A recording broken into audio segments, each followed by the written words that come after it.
नमस्कार मित्रांनो, फिल्मी ट्रेंड मराठी चॅनलवर आपलं स्वागत आहे.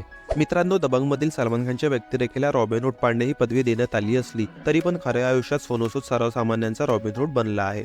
काल 30 जुलैला या अभिनेत्याचा 51वा वाढदिवस झाला. तर या व्हिडिओमध्ये आपण या खास प्रसंगी सोनू सूदच्या धर्मादाय कार्यावर एक नजर टाकूया, ज्यामुळे तो माणसातून मसीहा बनला आहे. मित्रांनो, चॅनलवर नवीन असाल तर मनोरंजन विषयातील ताज्या बातम्या जाणून घेण्यासाठी आमच्या चॅनलला सबस्क्राईब करा. तमिळ आणि तेलुगू चित्रपटांमधून त्यांनी आपल्या अभिनय कारकिर्दीला सुरुवात केली. आतापर्यंत सोनूने हिंदीपासून चीनीपर्यंत अनेक भाषांच्या चित्रपटांमध्ये आपली जादू दाखविली आहे. पण सोनू सूद खऱ्या अर्थाने प्रसिद्धीच्या झोतात आला जेव्हा त्याने लॉकडाऊनच्या कठीण काळातही लाखो लोकांना मदत केली. त्याने केवळ साथीच्या रोगाने बाधित लोकांना उपचारच दिले नाहीत, तर सोनू सूदने अनेक लोकांना त्यांच्या गावात, शहरांमध्ये आणि घरी पोहोचवले. लोकांना मदत करणे हे चांगलं काम आहे, पण त्यासाठी आर्थिकदृष्ट्याही मजबूत असणं गरजेचं असतं.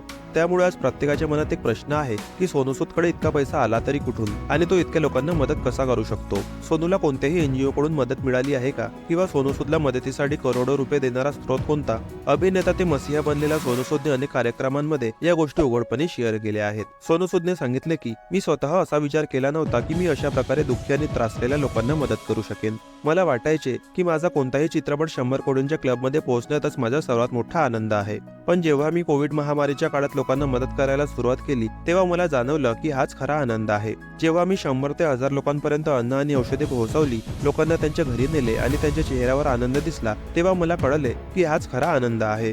पण एवढा पैसा आला कुठून, हे प्रश्न विचारणाऱ्यांना सोनू सूदला सांगायचे आहे, मी कोणत्याही एनजीओ कडून मदत घेतली नाही. मी माझ्या मित्रांकडून आर्थिक मदत घेण्यास सुरुवात केली. त्यापैकी काहींचे रेस्टॉरंट होते आणि काहींची ट्रॅव्हलिंग एजन्सी होती. माझे स्वतःची रेस्टॉरंट देखील आहे. आम्ही त्या रेस्टॉरंटमधून आणि ट्रॅव्हलिंग एजन्सीच्या माध्यमातून लोकांना मदत करू लागलो आणि त्यानंतर हा काफिला वाढतच गेला. मी माझे पैसे योग्य ठिकाणी गुंतवतोय असे लोकांना वाटल्याने अनेक लोक आपोआपच मदतीसाठी पुढे आले. याशिवाय मी अनेक ब्रँडसह काम केले आहे आणि त्यांच्याकडून पैसे घेतले नाहीत. लोकांना मदत करण्यासाठी त्यांची उत्पादने देण्यास सांगितले. मित्रांनो, सोनू सूद कसे काम करतो हे समजून घेण्याचा प्रयत्न करूया. समजा तो एखाद्या फळ कंपनीचा ब्रँड अँबॅसेडर बनला असेल तर सोनू त्या कंपनीकडून कोणतेही शुल्क घेत नाही. तो दररोज एक ट्रक फळांचा पुरवठ्याची मागणी करतो. जर त्यांनी कोणत्याही एअरलाईनसाठी जाहिरात केली असेल तर त्यांना लोकांना विनामूल्य मदत करण्यासाठी प्रोत्साहित केले जाते. मात्र या काळात ते त्या जाहिरातीचे पैसे घेत नाहीत.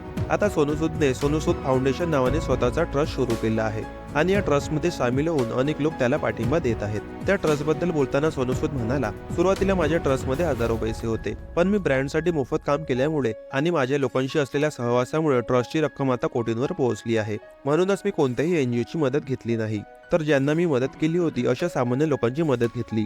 ज्याप्रमाणे प्रत्येक थेंब एक महासागर बनवितो, त्याचप्रमाणे सामान्य लोक, माझे मित्र आणि ब्रँडशी संबंधित काही मोठ्या लोकांनी मला आर्थिक मदत करून लाखो गरजू लोकांना मदत केली आहे.